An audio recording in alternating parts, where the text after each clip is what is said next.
Pilot স্বামী তৌকিরের মৃত্যুর খবর পেয়ে অজ্ঞান হয়ে গেছেন তার স্ত্রী আকসা নিঝুম। মাত্র 6 মাস আগে বিয়ে করেছিলেন পাইলট তৌকির। ছুটির অভাবে স্ত্রীকে নিয়ে সেভাবে ঘুরতেও যেতে পারেননি। শেষবার স্ত্রী নিঝুমকে বলেছিলেন সামনের ছুটিতে দুজন একসাথে ঘুরতে যাবেন, সে সময় লম্বা ছুটি নিয়ে ফিরবেন। তৌকির তার কথা রেখেছেন, লম্বা ছুটি তিনি নিয়েছেন, তবে চলে গেলেন জীবনের ওপারে। স্বামীর মৃত্যুর খবর পেয়ে কাঁদতে কাঁদতে অজ্ঞান হয়ে পড়েছেন স্ত্রী আকসা নিঝুম। এই নিয়তি মেনে নিতে পারছে না মেয়েটি।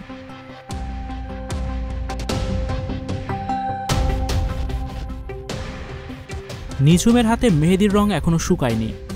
বাস্তবতার মুখোমুখি দাঁড়িয়ে আছেন তিনি।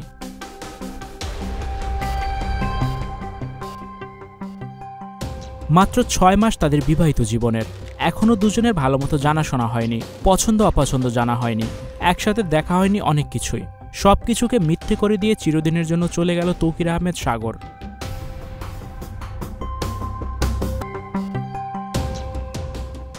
স্টুডিও 4D আপনাদের জন্য নিয়ে এসেছে শীতাতাপ নিয়ন্ত্রিত স্টুডিওর সুবিধা, আছে অত্যাধুনিক মেকআপ রুম। বিস্তারিত জানতে এখনই কল করুন 01974860664। হাউসটি দেখতে চলে আসুন আমাদের ঠিকানায় সেক্ষেত্রে রোড নাম্বার 9 বাড়ি 24।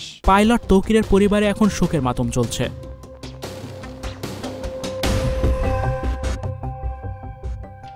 স্বামী তৌকিরের সাথে নিঝুমের কাটানো সেই সুন্দর সুন্দর মুহূর্তগুলো দেখে আবেগতাড়িত হয়ে পড়ছেন সকলেই।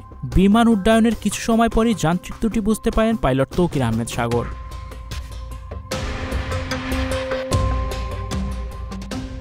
বিমানের যান্ত্রিক ত্রুটির কথা তিনি জানিয়েছেন।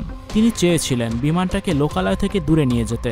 সামনে স্কুল দেখে শেষ চেষ্টাটা করেছিলেন তৌকির, তবে শেষ পর্যন্ত সব চেষ্টাই ব্যর্থ হয়েছে।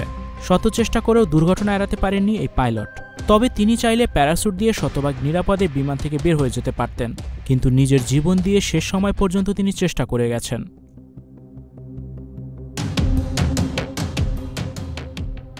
তিনি চেয়েছিলেন বিমানটাকে দিয়াবাড়ির ফাঁকা স্থানে নিয়ে যেতে।